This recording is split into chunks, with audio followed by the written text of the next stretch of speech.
नमस्कार, मी Shruti Rahul 8 PM special report bulletin मध्ये आपलं स्वागत करते। सध्या संपूर्ण महाराष्ट्राच्या नजरा बीडच्या मस्साजोगचे सरपंच संतोष देशमुख यांच्या हत्या प्रकरणाच्या तपासाकडे आहेत आणि आरोपांच्या चक्रव्यूहात अडकलेत मंत्री धनंजय मुंडे। आज बीडमध्ये भव्य मोर्चा निघाला आणि वाल्मिक कराडवरून मुंडेंच्याच राजीनाम्याची मागणी झाली। दुसरीकडे फरार वाल्मिक कराडच्या पत्नीची CIDनं चौकशी केली। त्या चौकशीत काय झालंय तेही पाहणार आहोत। तर अंजली दमानिया यांनी स्फोटक दावा केलाय।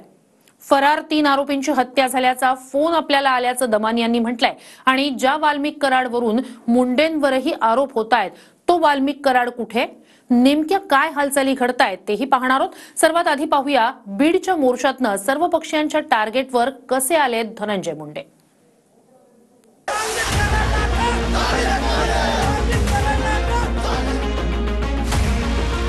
तुमच्या जर धमक असेल, तुमच्या जर हिम्मत असेल, पहिला या मंत्रीला हाकलून काढला पाहिजे। अक्काचा बाप कोण आहे त्याला मंत्रिमंडळाचा पहिला हाकला। जोपर्यंत धनंजय मुंडे साहेबांचा राजीनामा घेतला पाहिजे।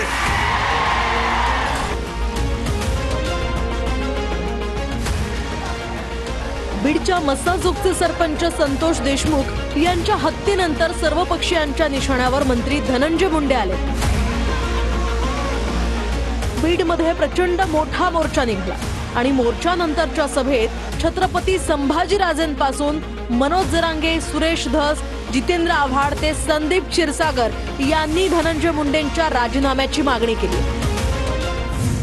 आता कार्यक्रम करतो, आता कार्यक्रम करून दाखवा। तुमच्या जर धमक असेल, तुमच्या जर हिम्मत असेल, त्या पहिला या मंत्रीला हाकलून काढला पाहिजे। हाला कचरपटी करायला मंत्रिमंडळावर।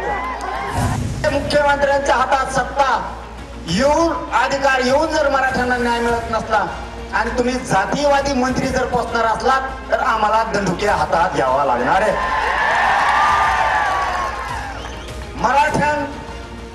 मराठ्यांना संपवायला निघाले जातीयवादी मंत्री जर तुम्ही सांभाळणार असलात तर मग अवघड आहे। गोलीमार भेजे में भेजा जो करता है, या बीड जिल्ह्यामध्ये गोलीमार किधर भी हो गया। 1200 ते 1300 लायसन्स ज्या कलेक्टरांनी दिले, ज्या SPनी त्याला संमती दिली आणि ज्या DYSPनी त्याला मान्यता दिली, या सगळ्यांवर कारवाई झाली पाहिजे असं माझं मत आहे। अक्का बिका काय नाही, अक्काचा बाप कोण आहे, कोण आहे अजून जरा जोरात सांगा। एवढी जनता सांगते तरी आपण नाव नाही घेत। अहो, एवढ्या जनतेला माहिती आहे अक्काचा बाप कोण आहे, तर त्याला मंत्रिमंडळात ठेवलाय कशाला? त्याला मंत्रिमंडळाचा पहिला हाकला। बीडच्या या आक्रोश मोर्चात रस्त्यावर अक्षरशः जनसागर उसळला। संतोष देशमुखांचा लहान मुलगा आणि त्यांच्या मुलीसह कुटुंबीय सुद्धा यामध्ये सहभागी झाले। काळे झेंडे हाती घेऊन संतोष देशमुखांच्या हत्येच्या विरोधात रोष व्यक्त करण्यात आला। नजर जाईल तिकडे फक्त आणि फक्त लोकच लोक होते।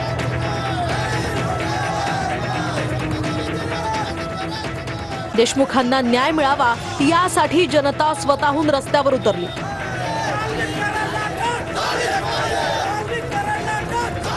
संतोष देशमुखांच्या हत्या प्रकरणाचा मास्टरमाइंड हा वाल्मिक कराडच असून त्याला अटक करा अशी मोर्चेकऱ्यांची मागणी आहे। मात्र हाच कराड मंत्री धनंजय मुंडेंचा खास माणूस असल्यानं कारवाई होत नाहीये। त्यामुळे धनंजय मुंडेंचा राजीनामा बीडचे स्थानिक खासदार आणि आमदार मागतायत। दोनच गोष्टी तुम्ही करा तुमच्या शासनाकडून, याला राजीनामा द्यायला सांगा आणि दुसरा विषय काय करा तर याला 302च्या आरोपामध्ये अगोदर गुन्हेगार करा, तरच खऱ्या अर्थाने न्याय होईल, नाही तर आम्हाला न्याय होणार नाही। ढोंग नको, राजकारण नको, आपण काय पाहिजे तर न्याय पाहिजे आणि न्यायासाठी झटणारे आम्ही सर्वजण आहोत। एक तर या केस मध्ये 302 मध्ये कटकारस्थानमध्ये त्याचं नाव आलं पाहिजे। वाल्मिक कराडला अटक झाली पाहिजे। ही केस अंडर ट्रायल चालली पाहिजे। ही फास्ट ट्रॅक वर चलतात म्हणून सरकारने जाहीर केलंय। जोपर्यंत धनंजय मुंडे साहेबांचा राजीनामा घेतला पाहिजे। धनंजय मुंडे मंत्रिमंडळामध्ये असल्यास या केसमध्ये कोणालाही न्यायाची अपेक्षा नाही. मुख्यमंत्री आणि अजितदादांना विनंती करतो की या केसचा निकाल जोपर्यंत आरोपीला फाशी होत नाही तोपर्यंत त्यांचं मंत्रिपद काढून घ्यावं. एक निपक्षपातीपणे हा तपास झाला पाहिजे. बीडच्या मोर्चात सत्ताधारी असले तरी भाजपचे आमदार सुरेश धस आणि आमदार अभिमन्यू पवार होते. अजित पवारांच्या राष्ट्रवादीचे आमदार प्रकाश सोळंके हे सुद्धा होते, पण पंकजा मुंडे सहभागी झाल्या नाहीत. त्यावरून सुद्धा सुरेश धस यांनी पंकजा मुंडेंना सवाल केला. पंकुताई, तुम्ही जसं यायला पाहिजे होतं तुम्ही आल्या नाही, चुकलात. याचं उत्तर द्या, काय असेल देऊ वाटलं तर द्या, नाही तर अपेक्षा बी नाही. नाहीच भेटायला आला तर अपेक्षा काय तुमच्याकडून? किमान तुमच्याकडून अपेक्षा होती, पण ते नाही. तुम्हाला चांगले मोठाले आणि जे माणसं चांगले आहेत पंकुताई, तुम्हाला माणसं जमत नाहीत. तुम्हाला असे पाहिजे जी हुजूर जी हुजूर. आमची औलाद जी हुजूर करणारी नाही. आमची औलाद स्वाभिमानी औलाद आहे. तुमच्या पुढे जी हुजूर करणार नाही. आजपर्यंत केला नाही आणि उद्या बी कवाच करणार नाही. भले राजकारणात बाजूला जाऊ. सरपंच संतोष देशमुख यांच्या हत्येनंतर वाल्मिक कराडवरून आता मंत्री धनंजय मुंडेच आरोपांच्या चक्रव्यूहात अडकले. मंत्री करू नका असं म्हटल्यावर सुद्धा अजित पवार आणि फडणवीसांनी त्यांना मंत्री केलं. आता पालकमंत्री जर केलं तर मीच बीडचं पालकत्व घेणार असा इशाराच संभाजीराजे यांनी दिला. बीडच्या सगळ्या जनतेतल्या लोकांना मला हे सांगायचं आज, ते सांगण्यासाठी मी आलोय. जर का त्याला पालकमंत्री पद दिलं तर हा संभाजी छत्रपती घराणा बीडचं पालकत्व घेणार.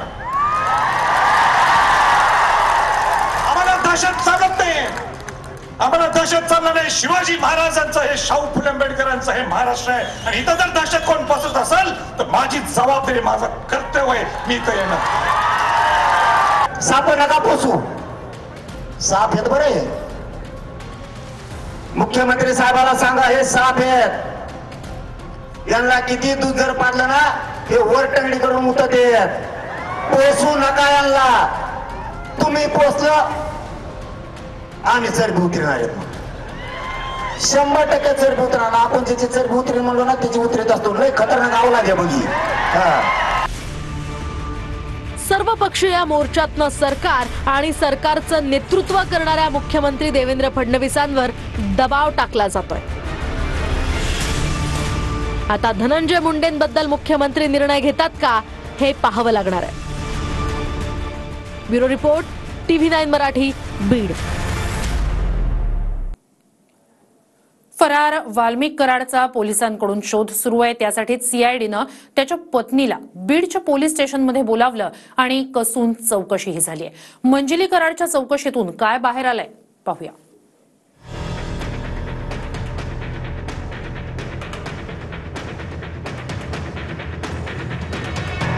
फरार वाल्मिक कराडपर्यंत अद्याप पोलिसांचे हात पोहोचले नाहीत. त्यामुळे शोधासाठी CIDनं वाल्मिकची पत्नी मंजिली कराडची चौकशी केली. वाल्मिक कराडवर सरपंच संतोष देशमुखांच्या हत्येचा गुन्हा दाखल नाही. मात्र हत्येशीच संबंधित पवनचक्की प्रकरणात 2 कोटींच्या खंडणी प्रकरणामध्ये गुन्हा दाखल झालाय. पण गुन्हा दाखल झाल्यापासून तो फरारच आहे. त्यामुळे CIDनं वाल्मिक कराडच्या पत्नीला बीड पोलीस स्टेशनमध्ये बोलावलं. वाल्मिक कराडची पत्नी मंजिली कराडसह वाल्मिक कराडचे 2 पोलीस बॉडीगार्ड्स यांना सुद्धा बीड पोलीस स्टेशनमध्ये CIDनं बोलावून चौकशी केली. कराडच्या बॉडीगार्डचे फोन जप्त केले असून आता व्हॉट्सअप डेटा रिकव्हर केला जाणार असल्याची सुद्धा माहिती आहे. CIDनं अजित पवारांच्या राष्ट्रवादीचे जिल्हाध्यक्ष राजेश्वर चव्हाण यांची सुद्धा चौकशी केली. चौकशीनंतर वाल्मिक कराडची पत्नी मंजिली कराड, वाल्मिक कराडचे बॉडीगार्ड्स आणि जिल्हाध्यक्ष राजेश्वर चव्हाण यांना आता CIDनं सोडलंय. मात्र चौकशीतून नेमकं काय बाहेर आलं हे अद्याप अधिकाऱ्यांनी सांगितलेलं नाही. चौकशी वगैरे काही सांगण्यात वाल्मिक कराडांच्या पत्नीला सोडले, आता चौकशी करू. तरी पण थोडं सांगितलं सर. CDR काढलेत का सर? पण या प्रकरणामध्ये किती दिवसात तपास होईल? तर वाल्मिक कराडला ओळखता का असे प्रश्न CIDनं विचारले. याची माहिती दिल्याचं जिल्हाध्यक्ष राजेश्वर चव्हाण यांनी सांगितलं. त्यांनी मला विचारलं की तुम्ही त्यांना ओळखत होतात का? मी म्हणलं ओळखत होता. ओळखत होतो ना म्हणलं मी. ते काम किती दिवस तुम्ही त्यांना ओळखत होता? तुमची काही मैत्री वगैरे? मी 2021ला जिल्ह्याचा अध्यक्ष झाल्यापासून ओळखत होतो म्हणलं त्यांना. तेव्हापासून ते त्यांच्यावरचे आता काही आरोप वगैरे व्हायला लागलेले आहेत, त्या बाबतीत तुम्हाला काही कल्पना होती का? नाही मला कशाला कल्पना असेल त्याची आपल्याला काय कल्पना कुणाची आरोप.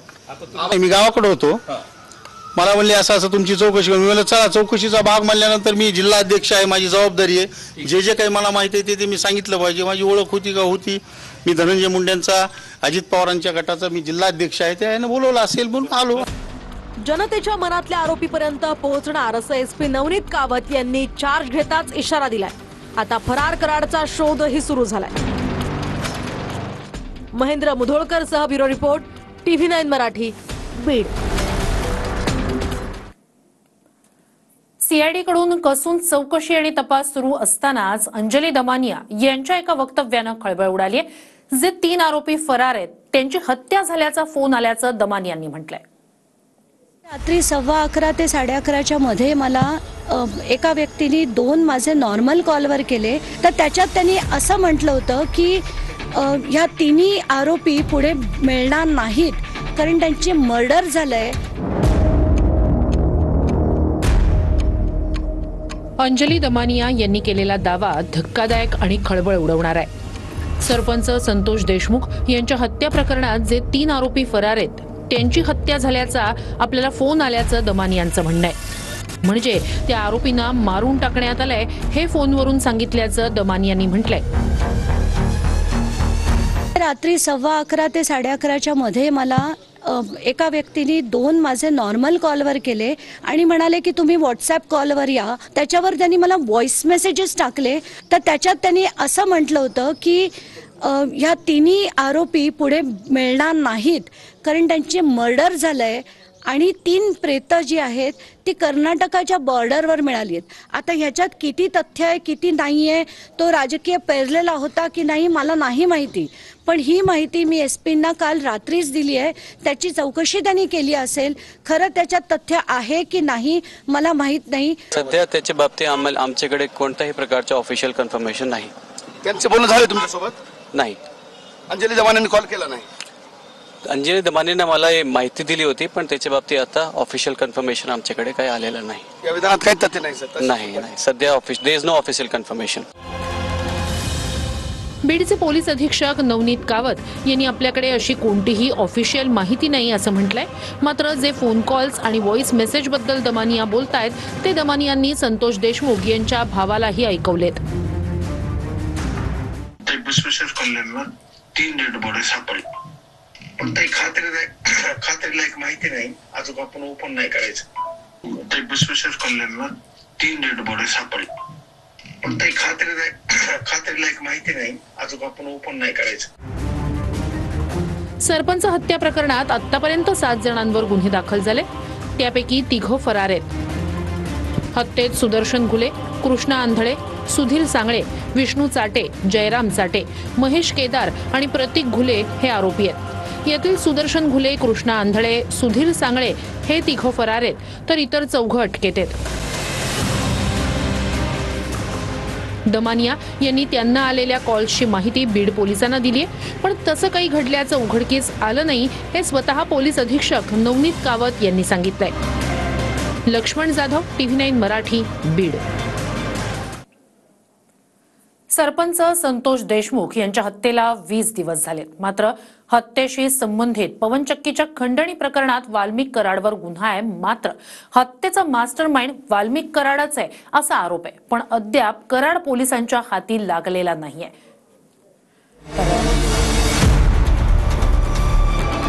अशी असंख्य लोकांची टीम आहे. त्यामध्ये एक वाल्मिक कराड आहे. माझ्या जवळचे आहेत त्यात काय मी नकारणार थोडं. वाल्मिक कराड. याच वाल्मिक कराडवरून मंत्री धनंजय मुंडे सरकारच्या सुरुवातीच्या काळातच अडचणीत आले. सरपंच संतोष देशमुखांच्या हत्येचा मास्टरमाइंड वाल्मिक कराडच असल्याचा आरोप होतोय आणि हाच कराड मुंडेंच्या जवळचा असल्यामुळे आणि ते धनंजय मुंडेंनी सुद्धा मान्य केल्यामुळे विरोधकांच्या आरोपांमध्ये धार आली आहे. हा जो मोरक्या आहे त्या मोरक्याचा आश्रय देतात जो कोण आहे तो धनंजय मुंडे. नाव घेऊन सांगतोय, नाव घेऊन कोट करून सांगतोय. छत्रपती केव्हा कोट करत नाही, तरी मी कोट घेऊन सांगतो, तो आश्रयदाता धनंजय मुंडेला मंत्रीपद देऊ नका हे मी त्यावेळी सांगितलं होतं. सरपंच म्हणून मदतीला धावायला गेल्यानं संतोष देशमुखांची अतिनिर्घृण हत्या झाली. शरीराचा कोणताही भाग आरोपींनी शिल्लक ठेवला नाही. आरोपी प्रतीक घुलेसह काही आरोपींनी पवनचक्की प्रकल्प अधिकारी शिवाजी शिंदेना 2 कोटींची खंडणी मागत वॉचमन अशोक सोनावणी यांना मारहाण केली होती. मारहाणीनंतर वॉचमन अशोक सोनावणी यांनी सरपंच संतोष देशमुखांकडे धाव घेतली आणि घुलेसह काही जणांवर गुन्हा दाखल झाला. त्याचाच राग आल्यामुळे सरपंचाची हत्या झाली. काय बोलतात ते, काय ते गोपीनाथ गडावरती महाराष्ट्रात म्हणाले कुठं असं होत नाही, फक्त काय बीडमध्ये होतं. अरे नाही झालं आमच्या ठाण्यामध्ये असा कधी इतका वाईट मर्डर. ज्या पद्धतीने मारलं, समोरचा माणूस व्हिडिओवरती बघतोय मर्डर कसा होतोय. अरे हा क्रूर कर्म आहे, क्रूर कर्म. रामन राघव आहे, रक्त पिपासू नरभक्षक आहे. आज महाराष्ट्राला त्याची ओळख पटली. हत्येच्या घटनेला 20 दिवसांचा कालावधी झाला. हत्येचा गुन्हा वाल्मिक कराडवर दाखल नसला तरी हत्येशी संबंधित पवनचक्की प्रकरणात खंडणीचा गुन्हा दाखल आहे. मात्र खंडणीतही अटक झालेली नाही. 20 दिवस झाले, 20 दिवसात का पकडलं जात नाही? कायद्यापेक्षा पोलिसापेक्षा हा जो मोठा आहे का?